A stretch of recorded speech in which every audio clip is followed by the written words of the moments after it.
ଶ୍ୱଶୁର ଘର ତରଫରୁ ଲାଭ ତ ମିଳିବ, କିନ୍ତୁ ଶ୍ୱଶୁର ଘର ସହ 12 ଜୁନରୁ ନେଇକି 5 ଜୁଲାଇ ଯେତେବେଳେ ବୃହସ୍ପତି ଆପଣମାନଙ୍କର ଅସ୍ତ ହେବେ, ସେତେବେଳେ ଯେଉଁମାନେ ପ୍ରେମୀ ଯୁଗଳ ଅଛନ୍ତି, ଯେଉଁମାନେ ପ୍ରେମ ପ୍ରସଙ୍ଗରେ ଅଛନ୍ତି, ସେମାନଙ୍କୁ ବିଶେଷ ସାବଧାନ ରହିବାକୁ ପଡ଼ିବ। ନହେଲେ ତାଙ୍କର କାଳପୁରୁଷର ଅଷ୍ଟମ ରାଶି ହେଉଛି ବିଛା ରାଶି। ସେହି ବିଛା ରାଶିର ବ୍ୟକ୍ତିମାନଙ୍କ ପାଇଁ ଅଷ୍ଟମ ଭାବରେ ଗୋଚର କରିବାକୁ ଯାଉଛନ୍ତି ଦେବଗୁରୁ ବୃହସ୍ପତି। ଦେବଗୁରୁ ବୃହସ୍ପତି ହେଉଛନ୍ତି ଭାଗ୍ୟ, ବୈବାହିକ ଜୀବନ, ଶିକ୍ଷା, ସନ୍ତାନ, ଧନ ବୃଦ୍ଧିକାରକ ଗ୍ରହ। ସେହି ବୃହସ୍ପତି ଆମ ଜୀବନରେ ବହୁତ ପ୍ରଭାବ ଅଧିକ ପକାଇଥାନ୍ତି। ବୃହସ୍ପତି ଆପଣମାନଙ୍କର ଭୌତିକ ଏବଂ ଆଧ୍ୟାତ୍ମିକ ଉଭୟର ଉନ୍ନତି କରିଥାନ୍ତି। ତ ସେହି ବୃହସ୍ପତିଙ୍କର ଏହି ଗୋଚର 14 ମେ 2025ରୁ ଯେଉଁ ହେବାକୁ ଯାଉଛି, ତାହା ପ୍ରଭାବରେ ବିଛା ରାଶିର ବ୍ୟକ୍ତିମାନଙ୍କୁ କିଭଳି ଫଳ ମିଳିବ, ସେହି ବିଷୟରେ ଆଜି ଆମେ ଡିଟେଲ୍ସରେ ଆଲୋଚନା କରିବା। ନମସ୍କାର, ମୁଁ ସୁଭାଶିଷ ପୁଣ୍ଠ ସ୍ୱାଗତ କରୁଛି ମୋ ୟୁଟ୍ୟୁବ୍ ଚ୍ୟାନେଲକୁ।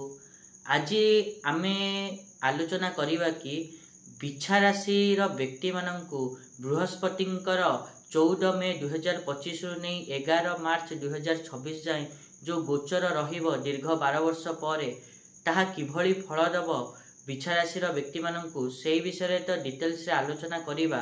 ତା ପୂର୍ବରୁ ସବୁଭଳି ଗୋଟେ ରିକ୍ୱେଷ୍ଟ କରିବାକୁ ଚାହିଁବି କି ଯେଉଁମାନେ ବି ଏଯାଏଁ ଚ୍ୟାନେଲକୁ ସବସ୍କ୍ରାଇବ୍ କରିନାହାନ୍ତି, ସବସ୍କ୍ରାଇବ୍ କରନ୍ତୁ ଆଉ ପାଖରେ ଥିବା ବେଲ୍ ଆଇକନ୍କୁ ମଧ୍ୟ ପ୍ରେସ୍ କରନ୍ତୁ, ଯାହାଦ୍ୱାରା କି ମୁଁ ଆଗକୁ ଯାହା ବି କିଛି ଭିଡ଼ିଓ ଦେବି ତା ନୋଟିଫିକେସନ୍ ଆପଣମାନଙ୍କୁ ଠିକ୍ ସମୟରେ ମିଳିଯିବ। ଯଦି ଆମେ ବିଛା ରାଶି କଥା କହିବା, ତାହେଲେ ବିଛା ରାଶିର ବ୍ୟକ୍ତିମାନଙ୍କ ପାଇଁ ବୃହସ୍ପତି ହେଉଛନ୍ତି ଦ୍ୱିତୀୟ ଏବଂ ପଞ୍ଚମ ଭାବର ଅଧିପତି, ଅର୍ଥାତ୍ ଧନ ଏବଂ ଶିକ୍ଷା ଭାବର ଅଧିପତି। ବୃହସ୍ପତି ଏହି ଦୁଇ ଭାବର ଅଧିପତି ହୋଇ 14 ମେ ପରେ ବିଛା ରାଶିର ବ୍ୟକ୍ତିମାନଙ୍କ ପାଇଁ ଅଷ୍ଟମ ଭାବରେ ଗୋଚର କରିବେ ଏବଂ ଅଷ୍ଟମ ଭାବରେ ବସି ସିଏ ଦ୍ୱିତୀୟ ଭାବ, ଚତୁର୍ଥ ଭାବ ଏବଂ ଦ୍ୱାଦଶ ଭାବକୁ ଦୃଷ୍ଟି ଦେବେ। ଏହାଦ୍ୱାରା ବୃହସ୍ପତିଙ୍କ ଗୋଚର ବିଛା ରାଶିର ବ୍ୟକ୍ତିମାନଙ୍କ ପାଇଁ ଅଷ୍ଟମ ଭାବ ସହିତ ଦ୍ୱିତୀୟ, ଚତୁର୍ଥ ଏବଂ ଦ୍ୱାଦଶ ଭାବକୁ ମଧ୍ୟ ପ୍ରଭାବିତ କରିବ। ଯେହେତୁ ବୃହସ୍ପତିଙ୍କର ଗୋଚର ମାରକ ଭାବରେ ହେଉଛି, ସେଥିପାଇଁ ଏହି ଗୋଚର ଆପଣମାନଙ୍କ ପାଇଁ ସାବଧାନରେ ବିତେଇବାକୁ ପଡ଼ିବ ଆପଣମାନଙ୍କୁ। ଏହି ଗୋଚର ସମୟରେ ଅର୍ଥାତ୍ 14 ମେ 2025ରେ ଯେତେବେଳେ ବୃହସ୍ପତି ତାଙ୍କ ରାଶି ପରିବର୍ତ୍ତନ କରିବେ, ସେତେବେଳେ ଆପଣମାନଙ୍କୁ ଦୁଃଖ ବନ୍ଧନ ପ୍ରାପ୍ତ ହୋଇପାରେ। ତା ସହିତ ଚୋର ଏବଂ ସରକାରଙ୍କ ଯୋଗୁଁ କଷ୍ଟ ପ୍ରାପ୍ତ ହୋଇପାରେ, କଷ୍ଟ ପାଇପାରନ୍ତି। ତା ସହିତ ନିଜ କଟୁ ବଚନ ଯୋଗୁଁ ଆପଣମାନେ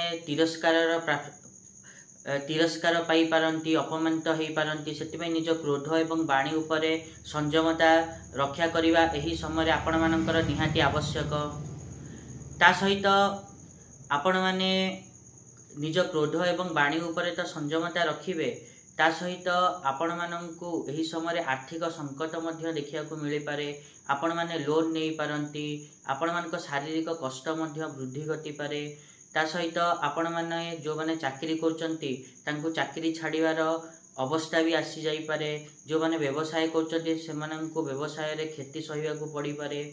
ତା ସହିତ ଆପଣମାନଙ୍କୁ ଏହି ସମୟରେ ଆପଣମାନଙ୍କ ଚାକିରି କ୍ଷେତ୍ରରେ ଯେଉଁମାନେ ଆପଣଙ୍କ ସହକର୍ମୀ ଅଛନ୍ତି ବା ତଳର କର୍ମଚାରୀ ଅଛନ୍ତି, ତାଙ୍କ ସହିତ ଲମ୍ବା ବିବାଦ ହୋଇପାରେ। ତାଙ୍କ କଥା ଯୋଗୁଁ ଆପଣମାନଙ୍କର ଚାକିରିରେ ସମସ୍ୟା ସୃଷ୍ଟି ହୋଇପାରେ। ଏହି ସମୟରେ ଆପଣମାନେ କିନ୍ତୁ ଜ୍ୟୋତିଷ ବିଦ୍ୟା, ବାସ୍ତୁଶାସ୍ତ୍ର, ଗୁପ୍ତ ବିଦ୍ୟାରେ ଆପଣମାନଙ୍କର ଅଧିକ ମନ ଲାଗିବ। ତା ସହିତ ଆପଣମାନଙ୍କର ଏହି ସମୟରେ କିଛି ବ୍ୟବସାୟରେ ବଡ଼ ସମସ୍ୟା ଆସିପାରେ, ଯେଉଁଥିପାଇଁ କି ଆପଣମାନେ ଚିନ୍ତିତ ଏବଂ ଭାବୁକ ହୋଇପାରନ୍ତି। ତା ସହିତ ଆପଣମାନେ ଯଦି ଲମ୍ବା ଯାତ୍ରା କରୁଛନ୍ତି, ସେହି ଲମ୍ବା ଯାତ୍ରାରେ ଆପଣମାନଙ୍କୁ ଅସୁବିଧା ଭୋଗିବାକୁ ପଡ଼ିପାରେ। କିନ୍ତୁ ବୃହସ୍ପତିଙ୍କର ଦୃଷ୍ଟି ଦ୍ୱିତୀୟ ଭାବରେ ଅର୍ଥାତ୍ ଧନ ଭାବକୁ ପଡ଼ୁଥିବାରୁ ଆପଣମାନଙ୍କୁ କିନ୍ତୁ ଆକସ୍ମିକ ଧନ ଲାଭ ମଧ୍ୟ ହେବ।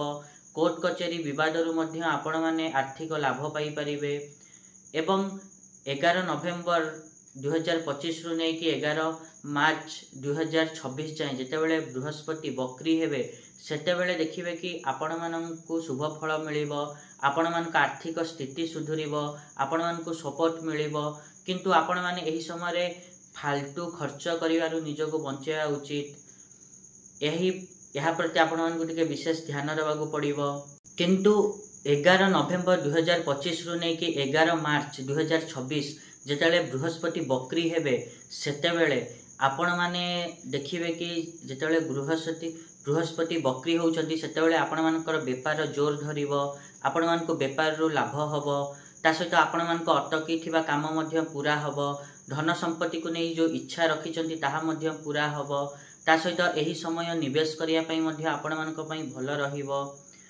किंतु 14 मे परे आपण माने घर गाड़ी किणीबा पई अधिक पैसा खर्च करि पारंती, ता सहित आपण मानंकु एही समय रे कोनोसी प्रकार क्षति हेई पारे। सेति पई जेतेबेले व्यवसाय करचंती किणा बिका समय रे सावधान रुहंतु, सबु जिंस को लिखित भाव रे रखंतु जेमिते कि परे असुविधा क्रिएट न हुए।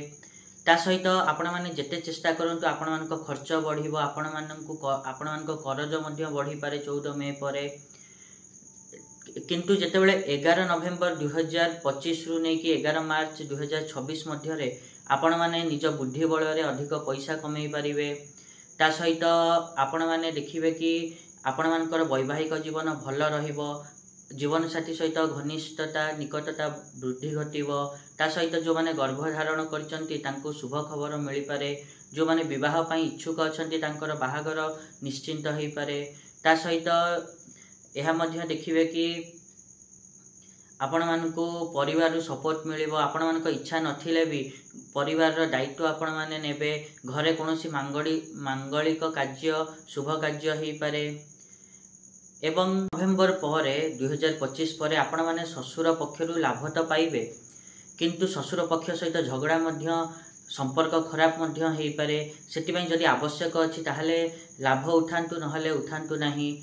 जेतेबेले भी किछि नेण देण करूचंती सेतेबेले सावधान रुहंतु।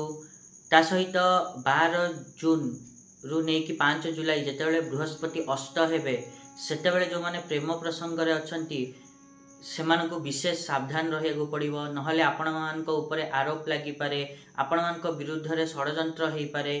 सेति पई बी केयरफुल। ता सहित आपण माने जो माने बिछा राशि व्यक्ति अछंती 12 जून रु नै कि 5 जुलाई मध्य रे आपण मानको पाठ पढ़ा पई विशेष परिश्रम करियाको पड़िबो। जो माने टेक्नोलॉजी फील्ड रे अछंती, इंजीनियरिंग पाठ पढुचंती बा रिसर्च पाठ पढुचंती, टेलीकम्युनिकेशन कॉमर्स एई सब पाठ पढुचंती तांको एई क्षेत्र रे विशेष शुभ फल मध्य मिलिबो। जेउ माने विदेश जाई पाठ पढ़ियाको चाहुचंती से माने एंट्रांस देले सेथिरे सफलता मध्य पाई परिबे, सेति पई से दिगरे अग्रसर हवा उचित। ता सहित जदि आमे रोग कथा कहिबा ताहले 14 मे परे आपण माननकु गळा रे समस्या हेई पारे, पेट रे समस्या हेई पारे, मोटा एवं ओजन वृद्धि गोटे समस्या हेई कि बाहरी पारे। ता सहित 12 जून रु नै कि 5 जुलाई जाए जेतेबेले बृहस्पति अष्ट हेबे सेतेबेले देखिबे कि आपण मानक हजम रे समस्या सृष्टि होउची, आंठू रे समस्या किछि आसी पारे। ता सहित 11 नवेम्बर रु नै कि 11 नवेम्बर 2025 रु नै कि 11 मार्च 2026 जाए आपण माने देखिबे कि आपण मानक पिता को किछि शारीरिक कष्ट हेई पारे, किंबा आपण मानकर पिता सहित संबंध खराब हेई पारे, ता प्रति टिके सावधान रहिबे। ता सहित जो माने गुरुजन वयस्क लोक अछंती आपण मानक थारु तांकर रोषर शिकार हेई पारंती, सेति पई एपरि कोनोसी कार्य करंतु नाही जेपरि कि परे पस्तेयागु पड़िबो। एत थिला बिछाराशिर व्यक्ति मानंकु कोन सबु करिवाकु पड़िबो, कोन सावधान रहियाकु पड़िबो एही बृहस्पतिंग गोचर समय रे। आशा करिबे कि मु जा कहिली आपण माने ठीक रे बुझी पारथिबे। आ जदि वीडियो भल लागिछि ताहले निहात रूपे वीडियो को लाइक करंतु, शेयर करंतु, आ चैनल को सब्सक्राइब करिया पिन तो जमाई भूलंतुनी। आज पई एतिकी, देखाबा नेक्स्ट वीडियो रे। रहुची, नमस्कार।